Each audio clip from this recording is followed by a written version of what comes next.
Hello everyone. आज हम कर रहे हैं आपकी क्लास 7 का 6 चैप्टर जिसका नाम है भौतिक एवं रासायनिक परिवर्तन। सबसे पहले हम देखते हैं परिवर्तन क्या चीज़ है। परिवर्तन होता है चेंज। तो पहले हम देख लेते हैं कि परिवर्तन क्या होता है।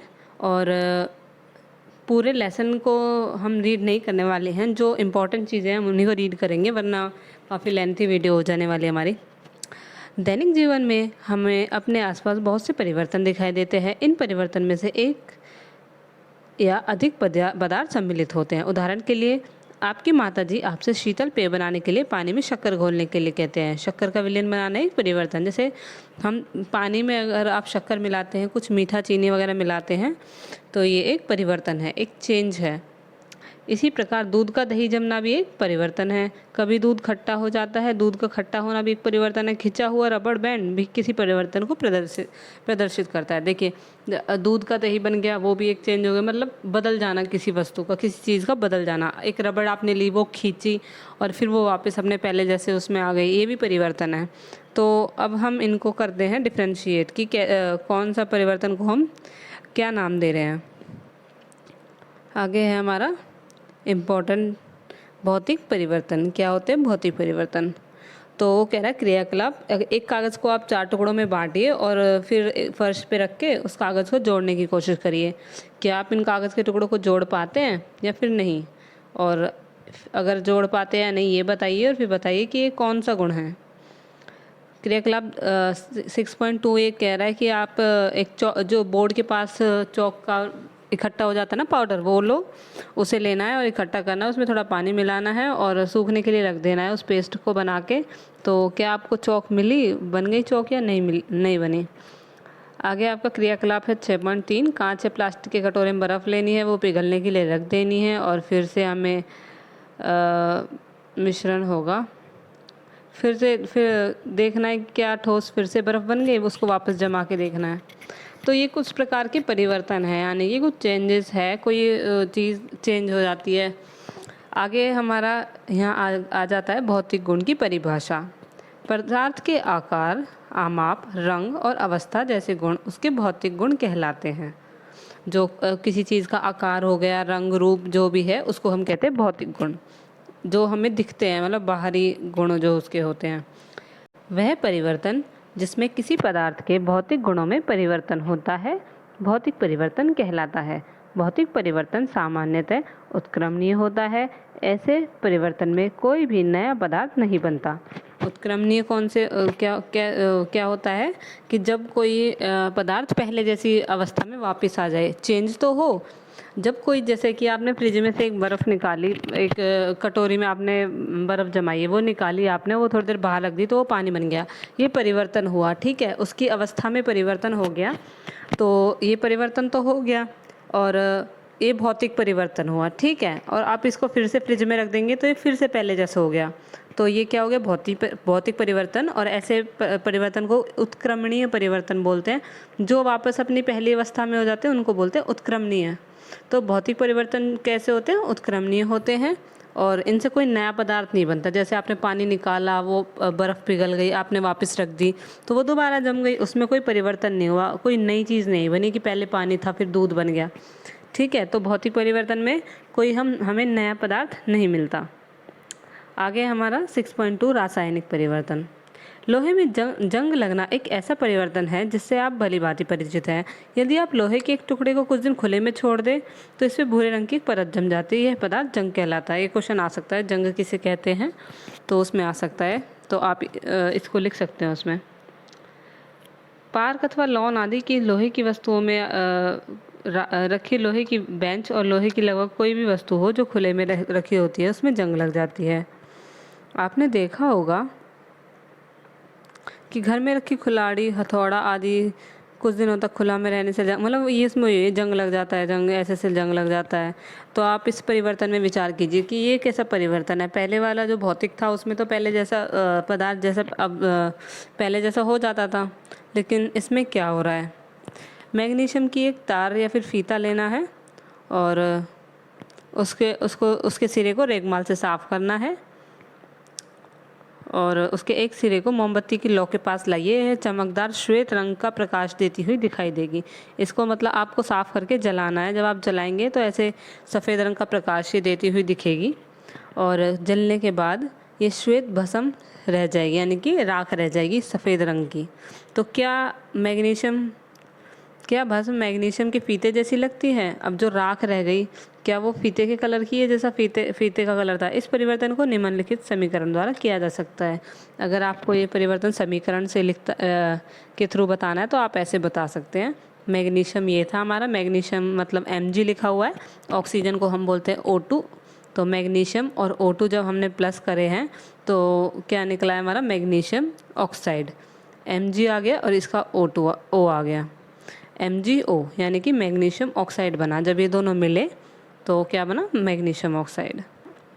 आगे है, भस्म को एकत्रित करिए, इसमें जल की कुछ मात्रा मिलाइए और अच्छी तरह हिलाइए। मिश्रण का लाल और नीले लिटमस पत्र से परीक्षण कीजिए। अब जो उसकी राख बची थी उसको पानी में मिला के आप लिटमस पेपर से कंफर्म वो कर सकते हैं कि ये अम्लीय है या फिर क्षारीय प्रकृति का है।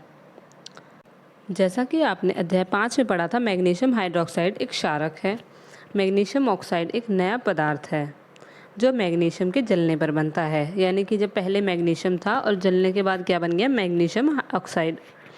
तो मैग्नीशियम हाइड्रोक्साइड एक अन्य नया पदार्थ है जो मैग्नीशियम ऑक्साइड को जल में घोलने पर बनता है, और अगर उसे जल में घोलेंगे तो क्या बनेगा? Magnesium oxide. तो यानी कि यहाँ पे अलग अलग टाइम पे अलग अलग चीज़ें नहीं बन रही है। जैसे पहले तो ऐसा था कि जो हमने किया वापस हमें वही मिल गया, कुछ नया नहीं मिला। लेकिन अब की बार जो हम क्रियाकलाप कर रहे हैं उनमें हमें कुछ नई चीज़ें मिल रही हैं। तो आगे है क्रियाकलाप 6.7। ये आपको आगे और क्रियाकलाप दिए हुए हैं जिनसे आपको पता चलेगा इन परिवर्तन के बारे में। यहाँ ये आगे पढ़ने लायक चीज़, वह परिवर्तन जिसमें एक अथवा एक से अधिक नए पदार्थ बनते हो उन रासायनिक परिवर्तन कहलाते हैं। रासायनिक परिवर्तन को रासायनिक अभिक्रिया भी कहते हैं। अब देखा ना उस पिछले वाले क्रियाकलाप में क्या हुआ? हमें 2 से 3 नई चीज़ें मिली। पहले वो कैसे थी, जलने के बाद वो क्या हो गया, और पानी में मिलाने के बाद उसका क्या हो गया। तो ऐसे पदार्थों को क्या कहते हैं? रासायनिक परिवर्तन। ठीक है जी।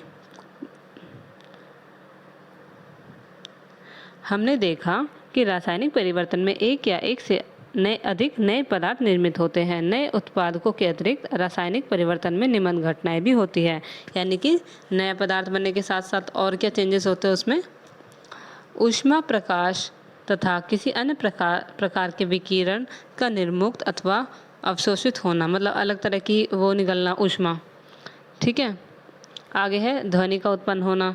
आप जला रहे हैं अपने लिक्विड को या फिर कुछ और उसमें कर रहे हैं तो क्या पता उसमें आवाज़ भी आए, कोई ध्वनि परिवर्तन हो सकता है। गंध में परिवर्तन होना, यानी कि उसकी स्मेल में परिवर्तन हो सकता है।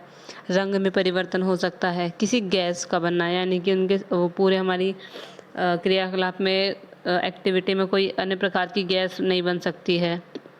आइए हम कुछ अन्य उदाहरणों पर विचार करते हैं। आपने देखा मैग्नीशियम के फीते को जलाना एक रासायनिक परिवर्तन है। कोयला, लकड़ी और पत्तियों को जलाना भी एक रासायनिक परिवर्तन है। वास्तव में किसी भी पदार्थ को जलाना एक रासायनिक परिवर्तन होता है, यानी कुछ भी आप जलाएंगे तो रासायनिक परिवर्तन ही उसको बोलेंगे। जैसे अब आपने लकड़ियों से आग जला ली, वो तो जल गई, तो क्या हुआ? लकड़ी क्या आपको वापस मिल सकती है और नया पदार्थ बन गया? पदार्थ तो नहीं, हाँ हम बोल सकते हैं कि आग लग गई, आग जला ली हमने उससे, और हमें उसके क्या मिला? उसके बदले राख मिली। जलने के साथ सदैव ऊष्मा का उत्पादन होता है। जब भी हम कुछ भी चीज़ जलाएंगे तो ऊष्मा का उत्पादन होगा ही।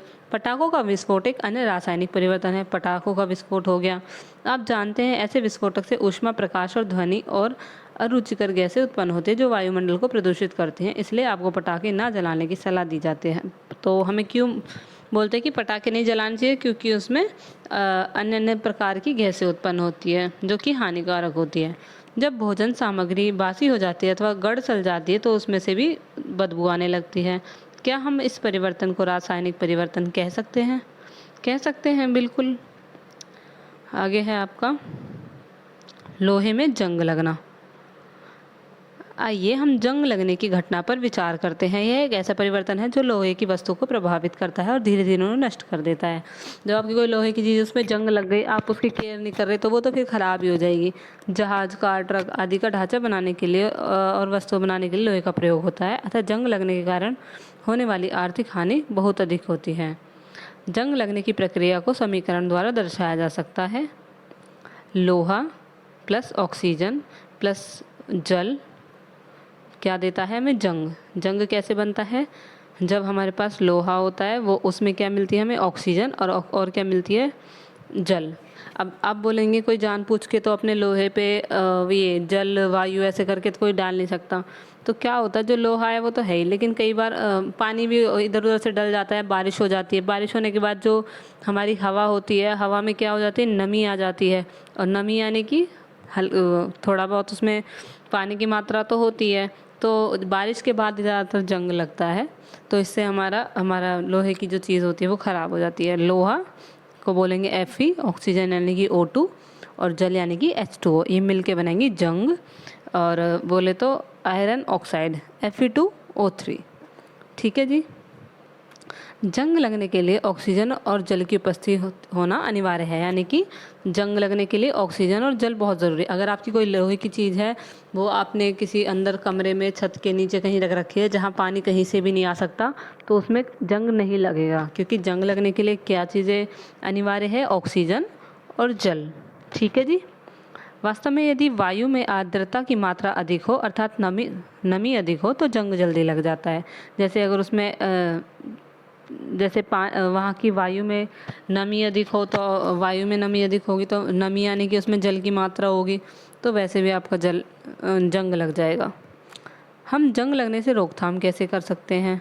लोहे की वस्तुओं को ऑक्सीजन और जल अथवा दोनों के संपर्क में आने से बचाकर ऐसा बचाएंगे तो जंग से हम वो कर सकते हैं, अपने वस्तुओं को बचा सकते हैं, है ना। जब ऑक्सीजन और जल ही नहीं मिलेगी तो जंग कहाँ से लगेगा? एक सरल उपाय है उन पर पेंट करना और ग्रीस की एक परत चढ़ाना। वास्तव में लोहे की सभी वस्तुओं पर नियमित रूप से पेंट और ग्रीस की परत चढ़ाते रहनी चाहिए, जिससे उन्हें जंग के लिए इससे रोका जा सकता है। तभी तो सबनी जो ग्रिल होती है लोहे की वस्तुओं पर, दरवाजे हो गए, उन पर पेंट वगैरह करवाते रहते हैं, वरना उन पर जंग लग जाता है। अन्य उपाय लोहे के ऊपर क्रोमियम अथवा जिंक जैसी किसी धातु की परत चढ़ानी चाहिए। लोहे पर जिंक की परत चढ़ाने से गैल्वेनाइजेशन लोहे पर, ये क्वेश्चन हो सकता है, लोहे पर जिंक की परत चढ़ाने का प्रक्रम क्या होता है? यशद लेपन यानी कि गैल्वेनाइजेशन कहलाता है। अपने घरों में पानी की आपूर्ति के लिए उपयोग होने वाले लोहे के पाइप यशद लेपित होते हैं, जिससे उनमें जंग नहीं लगता। जो हमारे घरों में लोहे के पाइप लगे होते हैं उनमें ये कोटिंग हुई रखती है, इसलिए उनमें जल्दी जंग नहीं लगता। तो यहाँ पे जंग है, जंग सारा। हाँ, नीचे आ गया हमारा क्रिस्टलीकरण। क्रिस्टलीकरण क्या होता है भाई? आपने छठी क्लास में पढ़ा था कि साधारण नमक समुद्र जल के वाष्पन से प्राप्त किया जाता है। इस प्रकार प्राप्त होने वाला जल नमक शुद्ध नहीं होता और उसके क्रिस्टल के आकार को स्पष्ट रूप से देखा नहीं जा सकता, तथा किसी पदार्थ के शुद्ध क्रिस्टल उसके विलयन से प्राप्त किए जा सकते हैं। मतलब आपको किसी पदार्थ का, अगर आपको उनके क्रिस्टल चाहिए तो उसके विलयन से आप प्राप्त कर सकते हैं। यह प्रक्रिया क्रिस्टलीकरण कहलाती है, यानी कि किसी पदार्थ का अगर आपको क्रिस्टल प्राप्त करने हैं तो उसके विलयन से प्राप्त होंगे, और जो प्रक्रिया है क्रिस्टल प्राप्त करने की उसको कहते हैं हम क्रिस्टलीकरण। और यह भौतिक परिवर्तन का एक उदाहरण है। आगे है ये क्रियाकलाप दे रखा है। किसी बीकर में लगभग 1 कप जल लेना है, उसमें तनु सल्फ्यूरिक अम्ल की कुछ बूंदें मिलानी है, वो गर्म करते रहिए जब तक उबलना ना शुरू हो जाए। जब उबलने लगे तो इसमें धीरे धीरे कॉपर सल्फेट का चूर्ण मिलाते रहिए। कॉपर सल्फेट का चूर्ण जब तक मिलाना जारी रखें जब तक कि उसमें कॉपर सल्फेट घोलना संभव ना हो। विलयन को फिल्टर पेपर की सहायता से छान लो, इसे ठंडा होने दो, और जब विलयन ठंडा हो रहा हो तो उसे हिला डुलाकर तथा अन्य किसी प्रकार ना छोड़े। कुछ समय बाद विलयन को देखेंगे तो आपको कॉपर सल्फेट के क्रिस्टल उसके ऊपर दिखेंगे, और अगर नहीं दिखे हैं तो कुछ समय प्रतीक्षा करें। आपने भौतिक और रासायनिक परिवर्तनों के बारे में पढ़ा। अपने आसपास दिखाई देने वाले परिवर्तनों को भौतिक और रासायनिक परिवर्तन के रूप में पहचानने का प्रयास करो। यानी कि जो अपने आसपास के परिवर्तन उनको पहचानो, उनसे प्रैक्टिस करो। जैसे आपने आटा लगा लिया, आटा मांड लेते हैं, उसके बाद वो वापस अपने पहले अवस्था में नहीं जा सकता, क्योंकि उसका रासायनिक उसमें चेंजेस हो गए हैं, इसलिए उसको क्या बोलेंगे, रासायनिक परिवर्तन। तो फिर उसके बाद जैसे आप रोटी बेल रहे हैं, आपकी टेढ़ी मेढ़ी रोटी बन गई, तो आप तो उसको दोबारा से बना सकते हैं ना। तो वो वापस वो आटे में मिला के उसको दोबारा से अपनी लोई बना लो, दोबारा रोटी बना लो। तो ऐसा परिवर्तन होता है भौतिक परिवर्तन। जैसे अब गुब्बारे में हवा डाल के वो फुलाया, उसकी हवा निकाल दी, वो पहले जैसा हो गया। फिर हवा फुलाई तो वो फिर गोल हो गया, फूल गया। निकाली तो फिर मतलब जो पहले जैसी अवस्था में वापस आ जाए, उसका कुछ नया चीज़ उससे ना बने, तो वो होते भौतिक परिवर्तन। रासायनिक होते जो चेंज नहीं हो सकते। जैसे दूध को आपने दही में बना लिया, तो दही थोड़ी ना दोबारा दूध बन सकती है। तो ऐसे परिवर्तन होते हैं रासायनिक परिवर्तन। और था लोहे का जंग लगना। जब लोहा हमारा होता है, लोहे की जो वस्तुएं होती है वो ऑक्सीजन और जल उनके संपर्क में आता है तो जंग लगता है। क्रिस्टलीकरण क्या हो गया, किसी पदार्थ के क्रिस्टल उनके विलयन से प्राप्त होते हैं, और यह प्रक्रिया क्या कहलाती है, क्रिस्टलीकरण। ठीक है जी, यहाँ आपका ये लेसन हो गया समाप्त। आई होप आपको समझ आया होगा। प्रमुख शब्द हैं यहाँ पे रासायनिक परिवर्तन, रासायनिक अभिक्रिया, क्रिस्टलीकरण, यशद लेपन, भौतिक परिवर्तन और जंग लगना, इसके मेन टॉपिक्स हैं। परिवर्तन दो प्रकार के होते हैं, रासायनिक और भौतिक परिवर्तन। भौतिक परिवर्तन में पदार्थों के भौतिक गुणों में कुछ परिवर्तन नहीं होता। इन परिवर्तनों में कोई नए पदार्थ नहीं बनते, ये परिवर्तन उत्क्रमणीय होते हैं। रासायनिक परिवर्तनों में नए पदार्थ बनते हैं। कुछ पदार्थों क्रिस्टल के द्वारा उनके विलयन से अशुद्ध अवस्था में, कुछ पदार्थों को क्रिस्टलीकरण के द्वारा उनके विलयन से शुद्ध अवस्था में प्राप्त किया जा सकता है। यहाँ आपके अभ्यास के प्रश्न उत्तर है। तो आपको कोई डाउट हो तो आप मुझे कमेंट सेक्शन में पूछ सकते हैं। मिलते हैं नेक्स्ट वीडियो में, तब तक ले बाय बाय।